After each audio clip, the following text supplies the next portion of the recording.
morning, sir. I'm Celestine Kwenobe. I work for the Nigerian Institute for Oil Palm Research. I head oil palm research.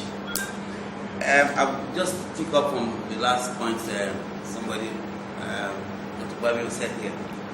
There is issue of population pressure. And because of population pressure, there's more land use now than before. And there's a lot of pressure on land. So if we are not finding forests and forest reserves, and that places are becoming savannas, the whole rainforests are becoming savannas, it's because of population pressure. And it's population pressure, for instance, that's also driving a lot of livestock into areas where you didn't have cattle as livestock. So we should be able to understand these dynamics these are some of the dynamics. But all these are also issues that drive climate change. They drive climate change, they drive vegetation change, they also drive land use changes. As all of these are also driving issues of flooding, for instance, issue of land degradation. So I think these are some issues we should try to understand. But I just want to say here that my institute, for instance, Nigerian Institute for Palm Research, we have kept weather data since 1942, and we consistently keep it every day. If anything goes wrong, we must keep the weather data. So that has also guided some of the work we do in the institute. Some of the early work we did in the institute was first of all to look at annual yield variation due to annual climate changes, particularly with rainfall and then sunshine, for instance, and temperature. But we're trying to drive out and so what issues actually drive yield variations with one of our mandate crops, which is the oil palm. Oil palm is our major mandate crop. We have 5 mandate crops. The first and the most important for us, well, not the most important, but the first that we're well known for is oil palm research, oil palm, which is what we derive our name. And then later on, we started doing coconuts, then raffia, date palm. Now we do in Jigawa State, and also we are now doing shea. Shea is a new mandate crop for us. Shea butter. Shea butter. What was the last one? Shea. That's the last major crop. So our mandate goes across the entire country. So I'm not going to restrict myself to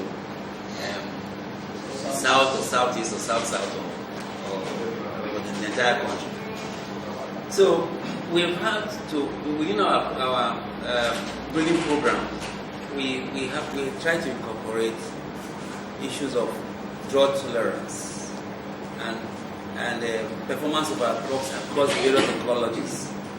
Where the crops have peculiar ecologies, as the oil palm, for instance, that requires a lot of rainfall, we also try to look at drought tolerant materials within the group, because knowing that every year you may not necessarily have the same amount of rainfall every year. So if you have materials which are drought tolerant, then you have materials which are resilient to weather variations, and in that case you are able to reduce variability in the yield of the crop. So we have drought tolerant materials within our crop, within our materials, and those materials also ensure that the productivity of the farmer over a period of over the year, for instance, is elastic, so that when you say you have peak period of production, say from January to May, for instance, you ensure that you don't have all your crop within that particular narrow band, but that the crop yield gets extended all through the year. So we have those materials in our germplasm, and so that's like for the oil palm, for instance. And in case of dates, we're trying to ensure that first we're trying to collect a good germplasm base for our date palm breeding, so that the date palm we have can perform well in the Sahelian areas where it's grown. Then for raffia, which is other mandate crop, raffia is mainly freshwater forest swamp crop, but we're also trying to get raffia upland, where it also is able to perform well upland. It performs upland very well in Akwa Ibom area, possibly southern part of Abia State, and also part of the yes, and then also in Bayelsa. But we are trying to also get materials which we don't not only perform well the freshwater swamp condition, also upland. Now it's important in freshwater swamps because it stabilizes the banks of the swamps, and it also provides spawning grounds for some freshwater species.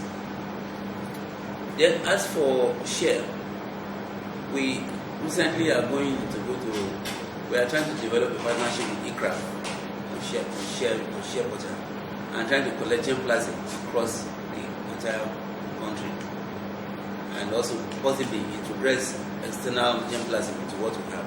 It's a crop that we try to domesticate. It grows more in the wild, so but we're trying to domesticate the crop now, and if we're able to domesticate it, that means we're able to have varieties which can go from the different ecologies. And because of the variation in the different ecologies, we do have ecotypes of the crop of share. So with our collection, we shall be able to eventually identify the crops that do very well, or better, that are better adapted to the various different ecologies. So it's, as I said, it's a new crop for us. So that's on that area. Then we have also tried to work with trying to manage soil fertility, because soil fertility management is also a tool for resilience of the crop to weather variability. So in that case, we are looking at resources efficiency of our crops, that the crops are able to utilize the resources more efficiently than because we are able to utilize resources efficiently. For instance, you may not need too much fertilizers to grow a crop. You may not need so much water to grow a crop. So if we are able to have crops that have very good resource use efficiency, then we are able to mitigate some of these weather effects. So we are looking at soil management and degradation, because the crops themselves are true crops themselves, so they are most like mimic a forest situation. So since they mimic forest situations, you look at biomass returns and looking at carbon, at the carbon cycle, the soil carbon cycle, which is good for soil organic matter use. So we are looking at all that, and then trying to see how we can effectively utilize the empty bunch refuse in the case of oil palm, so that the system itself is a total system, that is like a zero waste system, where the crop you utilize after taking out your crop, you also utilize what you have considered waste, so that you have waste utilization within the crop itself. And now also, some of the wastes are also now being used for energy use, trying to recycle the energy, like palm oil mill effluent, and then enrich palm oil mill effluent, which you can use to produce biogas to produce energy. In fact, Presco today is going to generate about 70% of its energy from recycling palm oil mill effluent, and so they would like to depend less on the national grid for electricity. So most of the systems within the oil palm system can indeed generate all the electricity, and also from the waste that is generated within the system. But we know that the oil palm is a good carbon sequester. It sequesters carbon very well, because as a crop that utilizes carbon as very well, it sequesters carbon.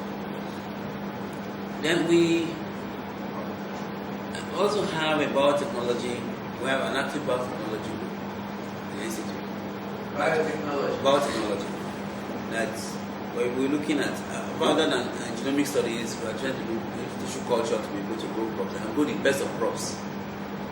So that if for instance, we identify that you have an oil palm variety, maybe an oil palm ecotype, or within progenies that you have, that yield very well under that utilizes low water, that is drought tolerant, then you can multiply that variety very rapidly, more rapidly, using a biotechnology tool for rapid multiplication. So those are tools that we have that, as Dr. Loco said, we have been doing this work we have been developing technologies that are climate smart, but we never call them climate smart. We never use that term to capture them. But these are some of the drivers of our research. Then we As I said, we have studied annual yield variation, we studied water consumptive use of their various crops, and so trying to find out water use efficiency in the crops.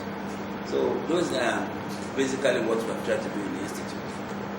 But to also to reinforce the opinion and suggestion of Dr. Babi on our agro-med stations. In many institutions today in Nigeria, you don't find good weather data. I don't know what experience some of us have, but most institutions do not keep good weather data.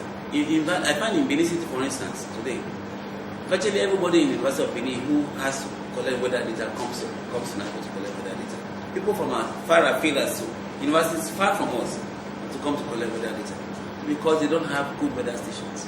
So if we're able to strengthen the various agro-med stations, strengthen them, the capacity to collect data, to keep and collect data, and manage that data, and collaborate with NIMET. So there should be some collaboration between NIMET and the institutes for our work, so that we are able to. NIMET not only just makes its own predictions with few weather stations, but they now have a better pool of weather stations to be able to predict data for, and utilize the data that we collect properly for our work in the institutes. So I think that's what I just want to reinforce in what Bobby said. Then now with the oil palm in the large oil palm estates, because oil palm has always been accused of driving